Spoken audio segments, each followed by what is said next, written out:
Living through a global pandemic has had an unfortunate habit of putting the systems we previously took for granted into a sudden stark focus. And while we may not have paid attention to something like our supply chain until it was put through unprecedented strain, adapting and continually improving such an important infrastructure has had an immeasurable effect on our quality of life. The beginning in containerization, it was putting trailers onto basically a barge. Then it evolved into, by today's standards, really small ships with a handful of containers. And that was a big move upward from break bulk shipping.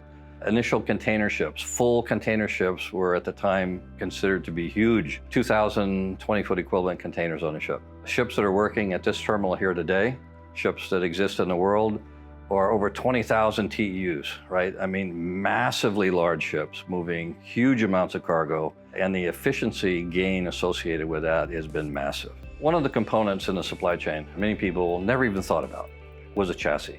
The chassis is a frame, the tires. Containers come off the container ship, they land on a chassis, and that's the way it gets transported to the customer, to the rail ramp, to a distribution center. It's the vehicle for making that happen.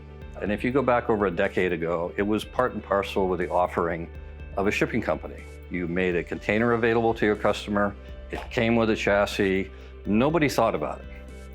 Over the span of a decade or so, that space has evolved. The ownership of those assets has moved from the container operators into the hands of equipment leasing companies. And because of congestion, many of them are sitting underneath containers, loaded, sitting at distribution centers. They cannot be unloaded because the warehouse is full. We went to a curbside model for the first 45 days of the pandemic, and with that, we saw our volumes drop drastically, and our e-com went up. So our biggest challenges were, okay, how do we fulfill these orders and deliver to the house? After 45 days, we reopened our stores for in-store shopping, and with that, our volumes increased tremendously above what the volume and the capacity that we had. So we had to go out and try and source additional chassis, and that was one of the biggest challenges we had. What we're seeing happening now is an investment away from some of the assets. So we've seen quality improve through just R&D on that front. And what we're seeing begin to take place is an availability of technology. And this technology is going to allow us to better monitor the overall health of our chassis, whether we have lights out in a chassis to make it more reliable, brake wear and tear, tire pressure monitoring, and a level of investment that has really become a lot more available in the last 5 years than we've ever seen in the industry so far. In the 2014-2015 timeframe, I had an opportunity to spend time with many of the beneficial cargo owners. Spending time with them to understand that as the overall industry has evolved, how's their supply chain evolved, where are the choke points, where are the problems.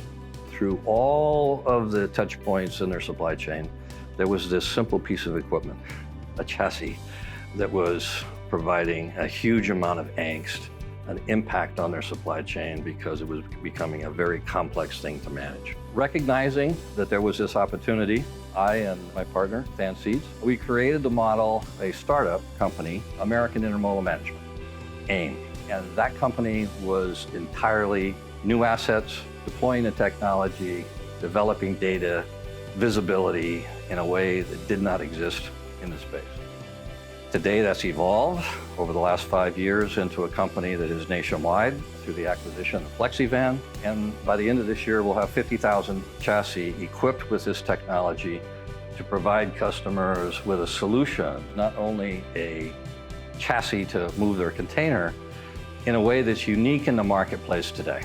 So some of the value that we think that we bring to our customers is by the end of 2022, we're going to have 50,000 intermodal chassis, the most in North America, equipped all with a seamless experience coming off the GPS. So we're streaming millions and millions of records of data each day, all across the United States, from LA to Seattle, to Savannah, to New York, to Houston, to Oakland. So you can imagine the type of rich experience that we can provide our customers. FlexiVan makes it easier for customers to make that transition. Customers begin to recognize that because of building friction in their supply chain, they need something different. And they began to move away from pools, carrier arranged haulage, which utilize chassis and pools, and move to more direct relationships. With what FlexiVan offers and with the analytics and the systems they can provide, you can monitor these chassis, you can monitor your containers, you can see how many turn times you're getting per hour, per day. Partnering with FlexiVan gives you access to chassis. We have customers that have tens of thousands of chassis that operate in a very complex environment. It really allows them to peel back the onion in their own network and to understand, hey, where are opportunities for improvement? And that's where the data piece comes in. We're able to take advantage of the billion chassis data event points that we've accumulated over the years and really drive unique understanding of what customers do and how their truckers behave. We're looking forward to continuing to grow with FlexiVan and grow that partnership and serve our customers for years to come. For more, visit flexivan.com.